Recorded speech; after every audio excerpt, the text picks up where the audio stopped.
Hey everybody, what's going on? We're in the studio today talking about a very important issue that's often neglected around the country, and that's our environment. I'm joined today by award-winning author Jason W. Moore, who co-wrote the book, A History of the World in 7 Cheap Things. Jason, welcome. Thank you. So first of all, I have to ask you, how are you liking your visit to Point Park? It's been great. Okay. Great audience earlier today and great to be here with you. Yes, of course. You were here talking about your book and also about the environment. You had a master class, or more so of a discussion, right? Well, we had a great lecture, it turns out, and a fantastic audience, great questions from the students and the faculty, talking about how do we make sense of the big issues of our times. Above all, how do we understand climate change as not just a thing out here, but as a crisis of the whole ways of life and of exercising power and of running economies in the modern world. Right. And you mentioned that there is a very intertwined connection between humans and nature, and we're not as different as we think we are. Well, absolutely, because the conceit, the fantasy is really that there's a separation. There's nature somehow out there in the countryside with the mountains and the fields and the forests and the streams. And then there's our lives here in downtown Pittsburgh. But of course, this too is an ecosystem right here. And it's an ecosystem not just of critters and human beings and disease organisms and dirt and all the rest of it. It's also an ecology of power and of economic life. And until we begin to put all of those moments together and stop seeing the environment as something out there that needs to be saved or protected, but rather as part of the fundamental questions of equity and justice, then we won't be able to deal with the climate crisis. When you mention power, I think of the sociological term, or the equation rather, of man minus nature, right? Is that kind of where you're getting this from? So it's a funny thing. We learn that humans and nature are these innocent descriptions of the world around us. But in fact, when we go back into the history of the making of the modern world, all the way back to Columbus and Columbus's invasion of the New World in 1492, we see the emergence of these guiding principles on the part of the world's 1% and of their empires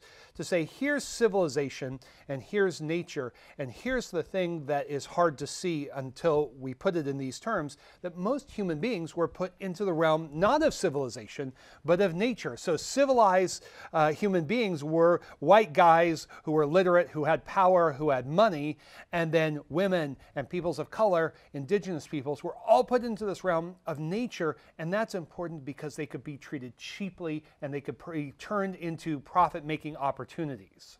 Well, I think that's a really powerful statement, and I think that we do see a lot of that, especially with social injustice, whenever it comes to women, whenever it comes to race. This is something that is extremely modern and current, right? And also, I want to ask you, I do want to talk about the title of your book, The History of the World in 7 Cheap Things. Can you describe what that means? That's a really powerful title. Well, cheapness is never a bargain. That's the first thing. People say, well, isn't it good that I can go to McDonald's and get a $1 hamburger? But there's tremendous violence that goes through the making of that hamburger, of that $1 or $2 hamburger.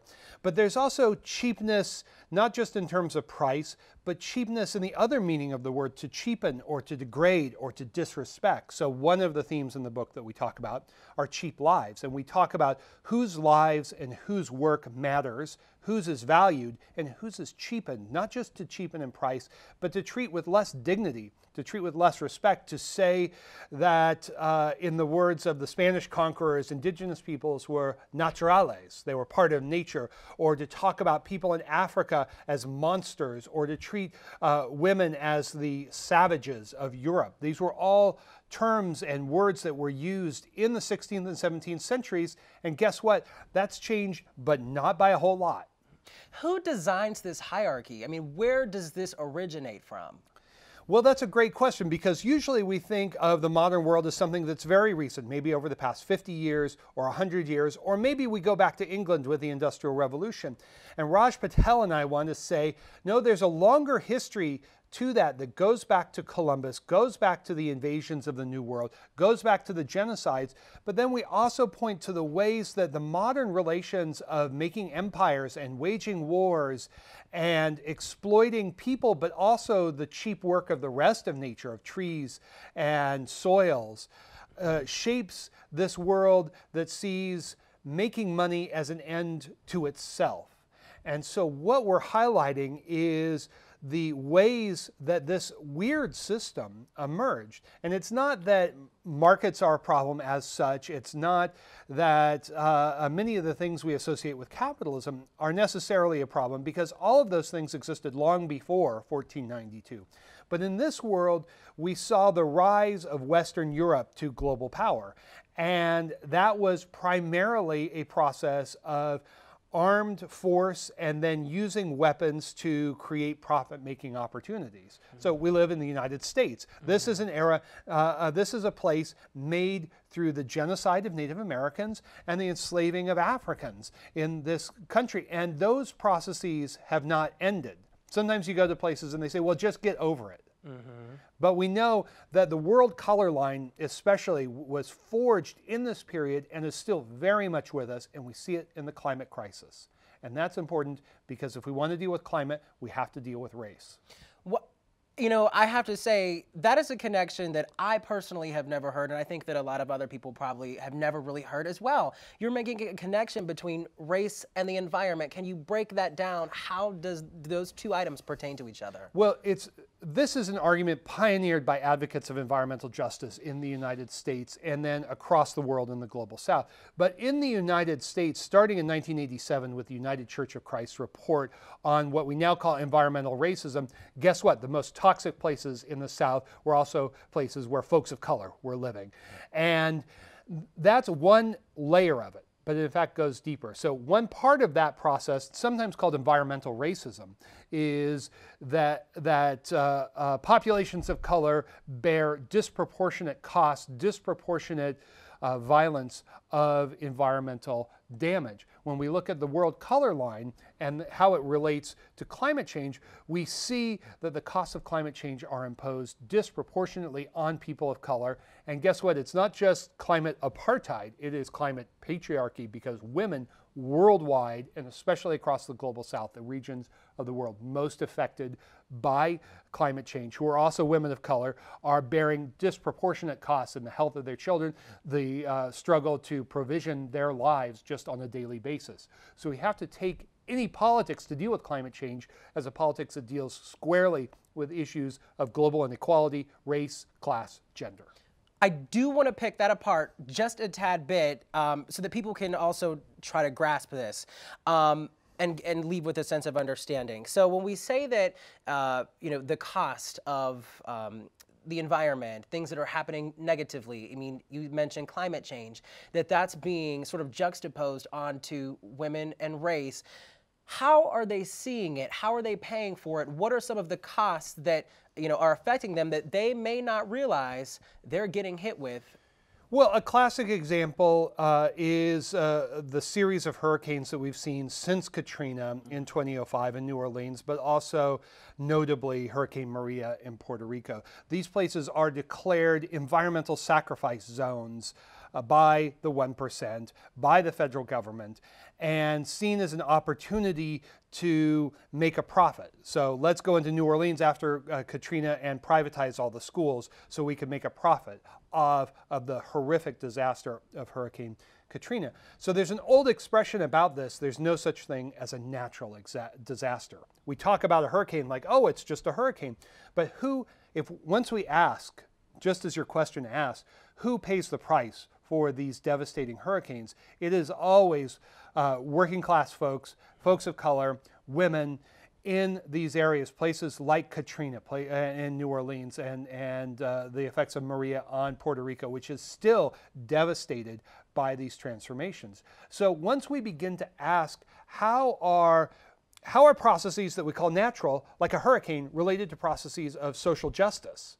And we begin to see how they are so intimately connected, we can't really pull them apart. It's impossible to talk about the problem, say, in America of racism without understanding how it is linked to, say, cash crop agriculture and plantation agriculture. And then once we start to look at that, we start to see, oh, what is it that's driving climate change? Well, burning fossil fuels. When did that take off? The Industrial Revolution in England. But that only takes off because of racialized labor in the American South growing cotton. And where did they get the land to grow the cotton in the first place? By moving all the Indians and killing all the indigenous peoples out of there. So we begin to see how one after another, the questions of race and power and sustainability are all linked up to each other. Locally, you know, in the tri-state area, there are a lot of surrounding extraction states. A lot of these communities, like in West Virginia or Ohio, you know, are having their environments ripped apart through coal mining and fracking. Do people there see this type of effect as well?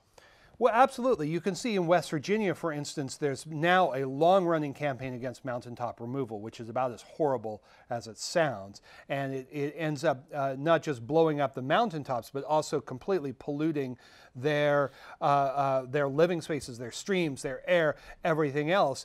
And it also connects to, while there are plenty of people of color in a place like West Virginia is also in Appalachia. Appalachians haven't really been white in American history. They've been white trash. There are ways of talking about how these people are not really part of good society. They're not part of civilized society. They're out there in the wild somehow, not quite part of civilization. And so there is a tremendous tension in all of these places around fracking with natural gas, mountaintop removal, which is not just increasingly expensive, but also so toxic and so dangerous.